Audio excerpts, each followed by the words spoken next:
Welcome to the Bootstrap Founder. My name is Avid Khan, and I talk about bootstrapping, entrepreneurship, and building in public. Today, I'll talk about our capacity to deal with things that are novel to us or confusing. And that brings me to the sponsor of today's episode. One thing that always confuses me in my own businesses, and it still does to this day, is dealing with financials. I love writing, I love coding, but put me in front of a spreadsheet with a bunch of CSV files from my bank, and I'll start getting very confused and slightly angry. It just isn't for me.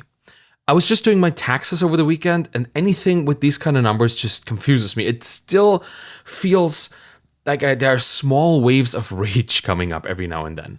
Fortunately, you don't have to feel like that. Enter Pinto Financial. They streamline your bookkeeping, your forecasting, and your cash flow, but they don't even stop there. Pinto takes it to the next level. They provide custom video-based monthly reports, something that I would have really been able to use so that you know where you stand. So think of them as your financial lifeline, guiding you through the choppy waters of business financial management. If you're ready to navigate these waters with confidence, just visit usepinto.com/learn to learn more about how Pinto Financial can help you build profitably. That's usepinto.com/learn. And now let's all relax and get back to our main topic today. Let me start with a little story. When AI researchers Tristan Harris and Aza Raskin tried to explain generative AI to journalists back in early 2022, when there just a few hundreds of researchers and early adopters were toying with the new tech, and long before it became mainstream, journalists would nod along while being shown how a prompt would generate a never-before-seen image and say stuff like, "Oh yeah, that's cool, images are being generated, that's exciting." And then, right after the demonstration, they would ask which image database that picture had been pulled from. They just couldn't fathom that this was not a pre-existing image. Their minds had snapped back to what they knew, even in the face of something spectacularly novel. Or maybe it's because they were looking at something spectacularly novel that happened. Raskin and Harris call this the rubber band effect.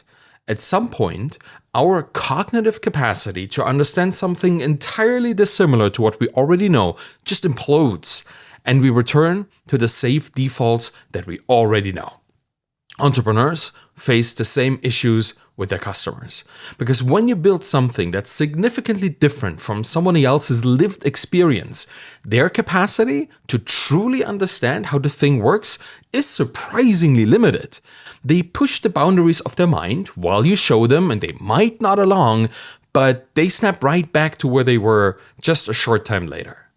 The moment your product becomes different enough, people will have a hard time projecting its usefulness onto their own lives. It's just hard to relate at that point. And for a business owner, this means a lost customer. A customer who didn't even try your product because they just couldn't find themselves in the future that you envisioned. So, how can you try to encourage them to use your product anyway? Well, one thing is, instead of focusing on the magical internal workings of your product, focus on the results. Show just how impactful your product can be. When John Eremic, called Pliny, served his first customers in his business EndCrawl, he didn't hype up the fact that his movie end credits rendering product was particularly well coded. Probably because it wasn't. It was just a massive Perl script running on top of a spreadsheet. But he sold the magical consequence of using it. Instead of waiting for days to get a rendered cinematic video, it would now be done in hours and for much cheaper. John sold the results. And many AI-focused businesses of today have found this to work for them as well. They sell the speed and variety of content they produce, not the complexity of the technology that makes it happen. And these businesses have understood something else that is critically important too.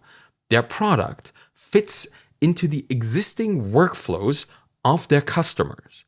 Pliny's cinematic end credits, they don't come in some unique video format that only a handful of people know. These titles are delivered in industry standard sizes, ready to be thrown right into the rough cut for further processing.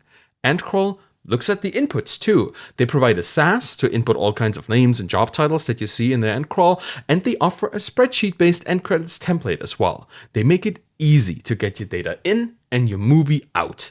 And that's what the product workflow fit is really trying to accomplish. Ideally, your customers don't even want to risk pulling apart their mental rubber bands. They just want a service rendered, a specific result for a specific set of inputs. And they likely don't operate in a vacuum either. They have colleagues and peers and competitors and a whole host of professionals in the industry they work in. Leverage that. Find people who are more adventurous than they are, the early adopters and innovators, and then use their interest in finding new and exciting things, your product, to eventually cross the chasm to your regular customers. When you listen to the people who get it, just take note and use their words to describe your product to those who still have snapping rubber bands. Figure out the jargon that makes sense to people in your field and then deploy it in your marketing and sales pipeline. When in Rome, do as the Romans do. Or rather, talk to them in Latin or Italian, depending on just how modern your product is. If you see your own prospects snapping back from your lengthy excursion about why your product is so revolutionary, then refocus your positioning. Don't go for novel, go for efficient. Show just how much you care about making sure that their workflow is not interrupted, and signal that you know exactly what job needs to be done and that your product, however magical it is under the hood, will do that and just that. And simply and cheap and easily.